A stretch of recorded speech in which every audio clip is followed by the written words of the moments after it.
Hi, I'm Abhilash and welcome to my channel. In last video, I prepared and explained a function which called EasyFFT, and using this function we were able to perform FFT for 128 number of sample within 60 milliseconds on Arduino Nano, and output was also accurate. However, higher number of samples than that is not possible due to memory limitations. So in this video I am explaining a new function which I am calling quick FFT. Using this function we can perform FFT almost 5 times faster than our previous function. This improvement we won't get for free. Here we are trading accuracy with speed. Output from this function will surely not as accurate as the previous function, but if you want to just detect a frequency with highest amplitude or most dominant frequency, this function will be really handy for you. So first I will explain how this function works, and then I will also explain how to implement it on your application. So in this image, working of a typical FFT that we use in our previous function is shown.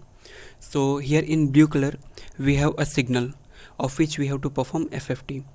So to perform FFT we have to multiply that signal with various sine and cosine waves, and we have to do this multiple times with different frequencies.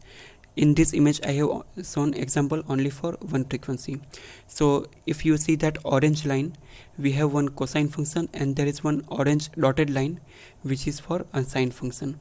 So once we multiply this both sine and cosine wave separately to our signal, the output what we get will look something like this, which is shown is the last reddish kind of line. So here solid line shows multiplication with cos and dotted line shows multiplication with sine. After performing multiplication, the integration of solid line will give real part as well as the dotted line will give imaginary part, and amplitude of this complex number will be the amplitude of the frequency. So this is how a typical FFT work that we have used in our previous function. So in quick FFT we are multiplying a square wave instead of sine wave to our signal. So signal is similar to what we have in previous slide.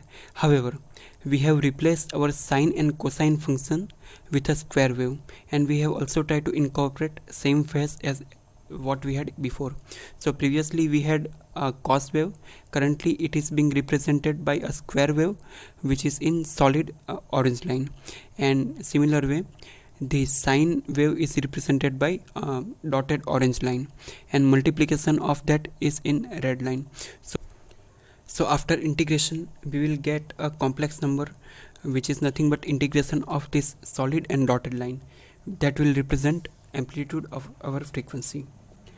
So this method is not very accurate, which is due to fact that square wave is not made of one frequency but it is combination of various frequencies. So output will be not very accurate. So now we will understand how this function increases the speed as well as reduces the memory consumption. So as we know, for normal FFT function we have to multiply sine as well as cosines, which can be anything between 0 to 1. So here we have to do a floating multiplication. So typically this floating multiplication is not very fast and takes some amount of time, especially on slow microcontroller like Arduino. But in quick FFT, as we are using a square wave, so we have to multiply our signal from either 0, 1 or -1. So we can simply incorporate this as a function where our function will simply add or subtract depending on the values of this square wave. So here one advantage that we can use is that we can simply use integers to represent our various frequencies amplitude, as we have to simply add and subtract. So as we know, floating multiplication is slow while integer addition or subtraction is very fast, and it is fast with factor of somewhere around 5. So as we checked before, and this method is almost 5 to 6 times faster, and this also reduces memory consumption, because in normal FFT we had to use normal float that consumes around 4 bytes of memory, while in Quick FFT we can simply use integers that consumes only 2 bytes of memory. So in previous case we were able to do FFT of 128 number of sample, which now increased to 256 as memory consumption is halved in a new function. And so that's all on working. If you want more detail on working, you can simply comment or go to my Instructable profile and refer documentation of it. Now we will try to implement this code and see how accurate output it can provide. Yeah, so I have prepared some sample data in Excel. So here we have a signal which is combination of 3 sine waves, and all of these 3 waves is having different amplitudes. So we'll try to see what our code measures from it. So I am copying this data. So here we have 256 number of sample, which is the maximum limit for Arduino Nano. So I am simply copying it, and so suppose this is your code and you have some data. So I am calling it as a data with 256 numbers of sample.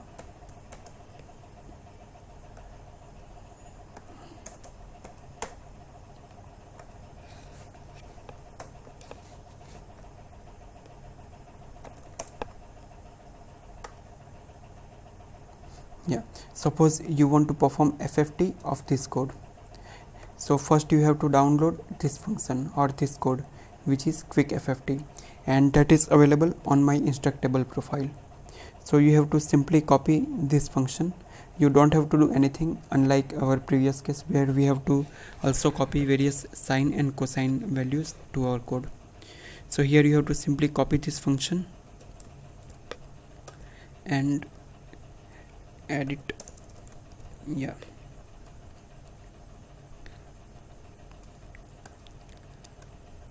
and to perform FFT, unlike previous case where our all output is updated in predefined array, here this function will only return the frequency with highest amplitude, and if you want to do something else other than that, then you have to modify this code, and then you will be able to get other peaks as well as whatever data you required.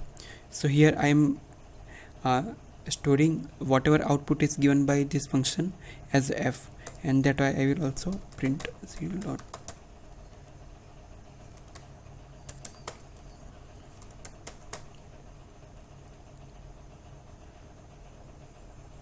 Okay, put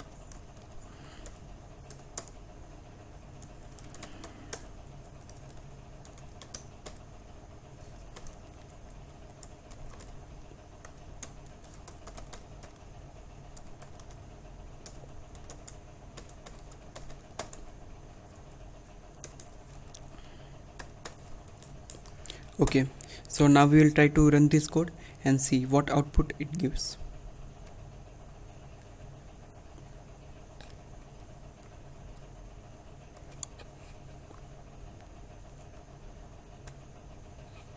So here as you can see, this code has returned frequency as 7 Hz, which is exactly same as we expected. So here 7 Hz frequency was having the highest amplitude, and that's what our code returned. So similar way we'll also try to check the output, amplitude output on Scilab, and try to compare it with our results.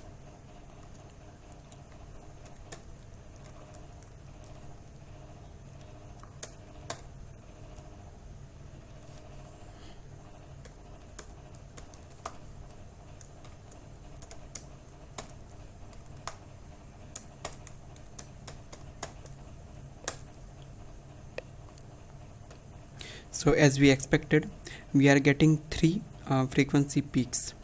So, and if we do same try to check same on our Arduino, let's see what we get. So similar to previous case, here also If you want to see raw output as a complex number, you can simply uncomment this part and get that output. However, here these values may also get scaled up or scaled down depending on the amplitude, because integer can only contain value up to 32,000, above which it will just overflow. So here what we want to see is the various frequency bins, so that we will try to print and see what output it gives.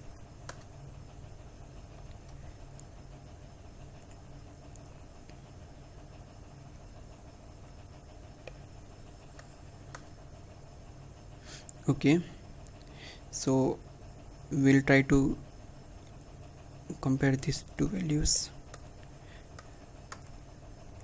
So this is the output from Arduino.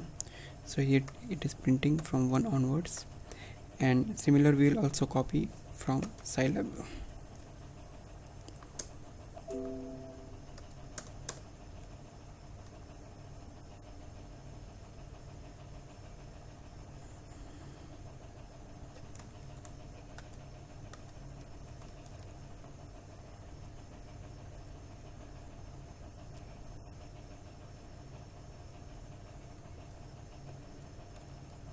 So now let's try to print and see what output it gives.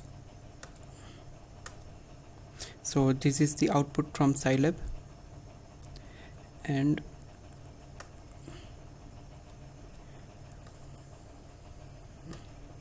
this is the output from Arduino. So as we expected, we are getting these 3 frequency peaks, which is exactly similar what we had before. But however, addition to that, we also have too many other noise, which is due to using square wave instead of sine waves. So as you can see, we can easily detect the frequency or various frequency component, but we will also get lots of noise along with that. So that we have to keep in mind. Okay, so that's all about this tutorial. The codes and other details can be found on my Instructable profile. Link is there in description. So I hope that this tutorial might be useful for your projects, and if you like this video, please follow.